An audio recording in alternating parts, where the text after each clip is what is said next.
So, what if I told you there's an ancient way of thinking, a philosophy that can actually make you undefeatable? A way to find some real peace and strength no matter what life decides to throw at you. Well, today we're diving into Stoicism. But let me start by asking you something, and I mean really think about it. What would you do if everything you've ever worked for, your job, your savings, your whole life's work, just vanished, gone, in a single moment because of something totally and completely out of your hands? How would you even begin to react? Around 300 BC in ancient Cyprus, there was this wealthy merchant named Zeno. And for him, this wasn't just some scary thought experiment. He actually lived it. Zeno lost everything, his entire fortune, when a freak storm just swallowed his ship and all the cargo on it. A totally random act of nature that, in an instant, wiped out everything he had built. Now, most of us would be furious, right? We'd be devastated, feel like life cheated us. And honestly, that would be a pretty normal reaction. But Zeno's reaction? Well, it was anything but normal. So, what was this guy's secret? How on earth does one man's catastrophic loss become the foundation for a philosophy that has guided people for thousands and thousands of years? Instead of falling apart, Zeno just kept his cool. He stayed calm, recognizing that, yeah, the shipwreck was a terrible event, but it was an external event. See, he had absolutely no power over the storm, but he had total 100% power over how he responded to it. And this simple but incredibly profound realization, that's the bedrock of all of Stoicism.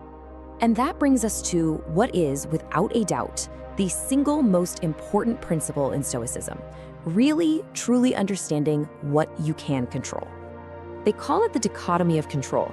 It's a simple idea, but it's incredibly powerful. The Stoics basically believe that our happiness, our tranquility, it all depends on just one thing: knowing the difference between what's up to us and what isn't. So let's break that down a little.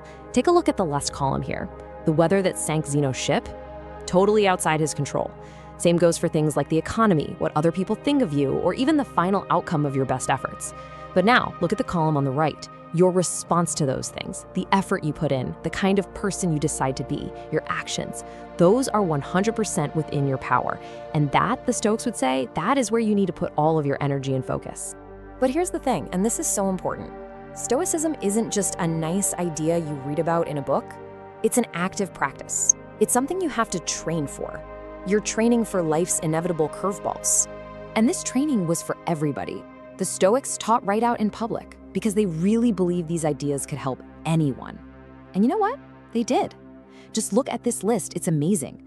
You've got Epictetus, who started life as a slave, then Seneca, a powerful and wealthy statesman, all the way up to Marcus Aurelius, one of the most powerful Roman emperors who ever lived. From the absolute bottom of society to the very top, Stoicism was a practical guide for how to live. So, how do they train? Well, one of their key methods was to mentally prepare for hardship. Think of it this way. Getting caught in a sudden rainstorm without an umbrella is annoying, sure, but it doesn't send you into a spiral of despair. And why is that? Because you know rain just happens, you can't control the weather. The Stoics took that exact same logic and applied it to life's much bigger storms, preparing for worst-case scenarios so they could find peace in accepting they might happen. They also practiced something they called voluntary discomfort. And this is something you can literally try at home. Sleep on the floor for a night, take a cold shower, eat really simple food for a couple of days. Now, the goal here isn't to punish yourself. It's to build mental toughness and to really appreciate what you have. It's about realizing you can not only survive with less, but you can actually thrive. Okay, so this all sounds great for ancient Rome, but how does any of this apply to our crazy modern lives? Let's look at an example we can all probably relate to. Let's say you've been working your tail off for months. You have a clear goal, you want that promotion at work, and you feel like you've really earned it. So you go to your boss, you make your case, and you don't get it. You're rejected. Now, the knee-jerk reaction for most of us is to feel worthless, right? To think, I must be terrible at my job. But a Stoic? A Stoic shifts their focus. The boss's final decision, the company's budget, maybe there was another candidate. All of that is external. It's outside your control. So what was in your control? The quality of your work, the effort you put in every single day. The Stoics would tell you to measure your success by that, by your effort, not by the outcome. If you do that, your goal isn't destroyed, it's just delayed. And you can see this everywhere in modern life. chasing likes and views on social media, tying your happiness to a fancy car or a bigger house, trying to live up to everyone else's expectations, getting totally overwhelmed by the 24/7 news cycle. These are all just different ways of trying to find happiness in things that are, at the end of the day, outside of our control. And the Stoics would warn you that's a recipe for disappointment. So, if we're not supposed to chase all these external things, what's the goal? Well, for the Stoics, the goal is pretty simple: to live a good life. And the roadmap to that good life is guided by 4 key virtues. Let's quickly go through them. First, you've got wisdom, which is really just knowing what's in your control and what isn't. Then there's courage, facing challenges and not backing down. Temperance, that's all about moderation and self-control. And finally, justice, treating other people with fairness and kindness. The Stoics actually thought this was the most important one of all, a reminder that we're all in this together. And if you want a powerful, real-world example of that virtue in action, we don't need to look any further than Nelson Mandela. While fighting against the injustice of apartheid, Mandela was sentenced to life in prison. He spent 27 years behind bars. And during that unbelievable stretch of time, he read the writings of the Stoic emperor Marcus Aurelius, absorbing the core lessons of this philosophy.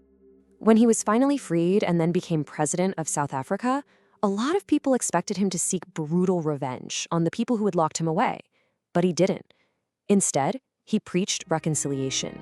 He knew the past was out of his control. The only thing they could all control was their choice, right now, to build a better future together. Now that is the way of the Stoic. So to bring this all the way back to Zeno and his shipwreck, the Stoic lesson is really this. External events are going to happen. The storms will come. The ship might sink. But by focusing on what we can control, our response, our character, our actions, we can find real purpose and meaning in a life well lived, no matter how the voyage turns out.